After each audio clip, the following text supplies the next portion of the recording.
Alright, movie की starting एक बड़े ही कॉम्प्लेक्स एंड अनएक्सपेक्टिंग वे में होती है, जिसमें हम सभी ही नदी किनारे कुछ टीनेज स्टूडेंट्स को ब्रुटल तरीके से मरते हुए देखते हैं, जिनमें से कोई नदी के अंदर डूबा हुआ था या फिर किसी का सर पत्थर से कुचला हुआ, या फिर इससे भी बदतर कुछ स्टूडेंट्स के तो प्राइवेट पार्ट से ही बड़े ही बेरहमी से पेड़ से उनके हाथ पैरों को जकड़कर बांधकर पत्थर से कुचलकर फोड़ रखे थे, जिनमें of course in dead bodies के अंदर सरप्राइजली लड़कियां भी शामिल थी, जो कि उनके भी लोअर पार्ट को किसी ने बड़े ही बेरहमी से शॉकिंगली फाड़ कर उनको मार रखा था।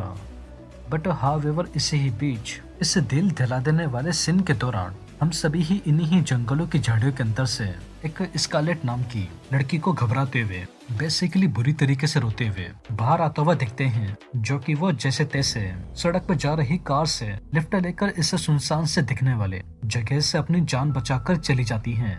वेल, आप सभी ही डेफिनेटली कहीं ना कहीं सोच रहे होंगे कि आखिर में कैसे उन सभी ही स्टूडेंट्स को काइंड ऑफ इतनी बुरी तरीके से टॉर्चर करते हुए किसने ऐसे मारा है, एंड वो शार्लेट नाम की लड़की कौन थी जो कि मरने से बच गई थी। तो बस इन सभी ही सिनेरियोस के बारे में अब हम सभी को अच्छे से देखकर फाइनली फिगर आउट करना है कि आखिर में ये सब मेस्ड अप कैसे हुआ है, एंड इन सभी की शुरुआत आखिर में कैसे हुई थी। तो इस बात को जानने के लिए तो हम सभी को इस मूवी के ज्यादा नहीं थोड़ा सा फ्लैशबैक के अंदर जाना है, जिधर हम सभी ही उससे क्रीपी इंसिडेंट के तकरीबन एक दिन पहले एक कार के अंदर कुछ स्टूडेंट्स को देखते हैं, जिन सभी के ही नाम माइकल, उसकी गर्लफ्रेंड मैंडी, मैक्स, उसकी गर्लफ्रेंड कारा, टोनी एंड जॉन को देखते हैं, जो कि ये सभी ही स्टूडेंट्स तकरीबन 3 दिनों की कैंपिंग के लिए ब्रिस्टल के एक छोटे से काउंटी की तरफ जा रहे थे, जिधर मैक्स और उसके सभी ही फ्रेंड्स वो अपनी चल रही गर्मियों की छुट्टियों को अच्छे से एक साथ एक्सपेंड करते हुए साथ में इनको बिताने वाले थे।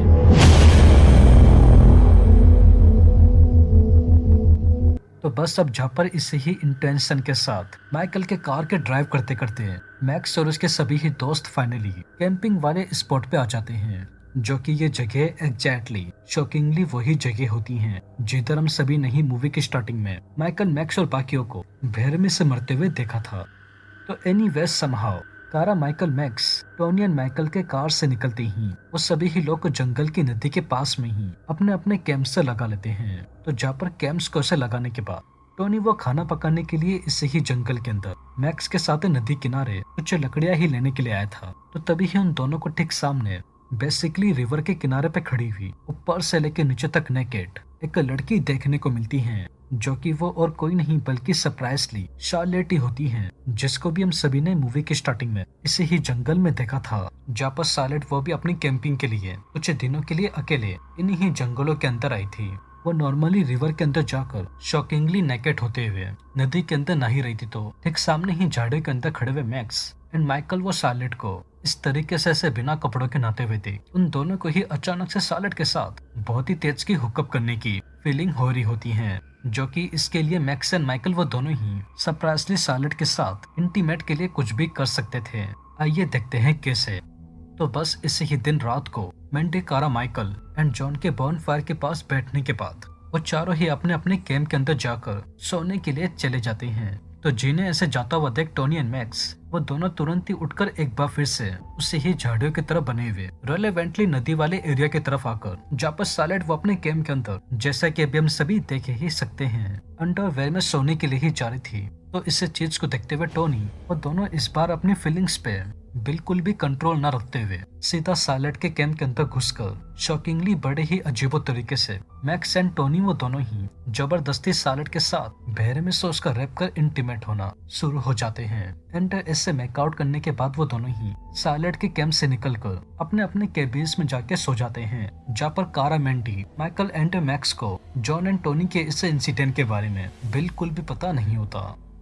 तो सीन अब सीधा यहाँ से घूमकर नेक्स्ट डे शार्लेट के ऊपर ही फोकस होता है, जहाँ पर वो अपने साथ हुए लास्ट नाइट उसे रेप वाले इंसिडेंट के बाद से कहीं ना कहीं इतनी ज्यादा फ्रस्ट्रेट होने के साथ इमोशनल हो गई थी कि इस शार्लेट वो मैक्स और उसके दोस्तों को जब तक कि अपना रेप का बदला उनसे ले नहीं लेती तब तक वो उनमें से किसी को भी इस जंगल से जाने नहीं देने वाली थी। तो जहाँ पर शार्लेट वो इस ही मोटिव के साथ सबसे पहले मैक्स और उसकी दोस्तों की कार का शार्लेट वो इंटेंशनली उसका इंजन खराब कर देती है, ताकि वो सभी ही लोग इस जंगल से ना जा सके। तो अब कार के इंजन को ऐसे खराब करने के बाद सालेट जिसको अचानक से कैम्प के अंदर से टोनी बाहर निकलता हुआ दिखता है, जो कि वो झाड़ियों के अंदर टॉयलेट करने के लिए आया हुआ था। तो ठीक इसी ही चीज को देखते हुए सालेट वो तुरंत ही अपनी शर्ट उतारकर टोनी को आवाज दे उसको काइंड ऑफ सेड्यूस करते हुए अपने पीछे आने के लिए कहती है। तो जहाँ पर टोनी वो शार्लेट को ऊपर से बिना कपड़ों के देख उसके ट्रैप के अंदर फंसकर बिना कुछ सोचे समझे उसके पीछे झाड़ियों में चले जाता है। तो बस अब ऑब्वियस से ही बात ही होना क्या था।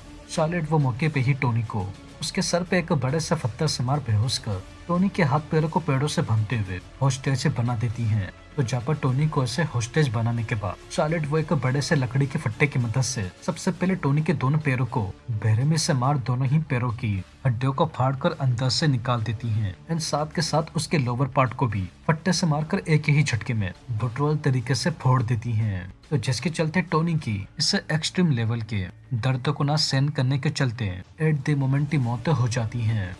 बट बात अभी इधर ही खत्म नहीं होती। अब टोनी को ऐसे मारने के बाद सालेट एक बार फिर से कैंप की तरफ जा कारा, मेंडी, माइकल एंड जॉन को भी सैम टोनी की तरह ही हॉस्टेज बनाकर जैसे तैसे रिवर साइड की तरह मौजूद अपने कैंप के अंदर लेकर आ जाती हैं।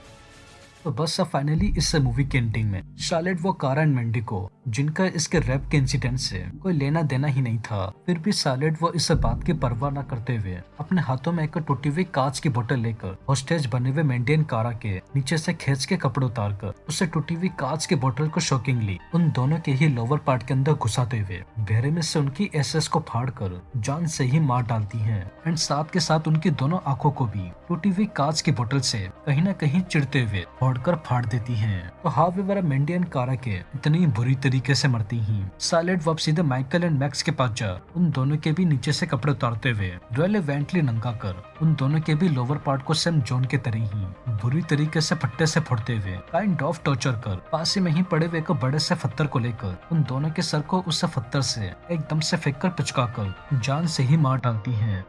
एंड बस इन सभी ही लोगों को ऐसे मारने के बाद शार्लेट वो रोते हुए इस जंगल से निकलकर फाइनली अपना रैप का बदला लेते हुए एक कार से लिफ्ट वगैरह लेकर इधर से चली जाती हैं। एंड बस इसी के ही साथ हमारी ये मूवी एक बड़े ही अनएक्सपेक्टेड वे में शार्लेट को उसका रैप का बदला मिलते ही उसके हाथों उसके विक्टिम्स के बुरी तरीके से मरती ही ठीक इधर ही एंड हो जाती है।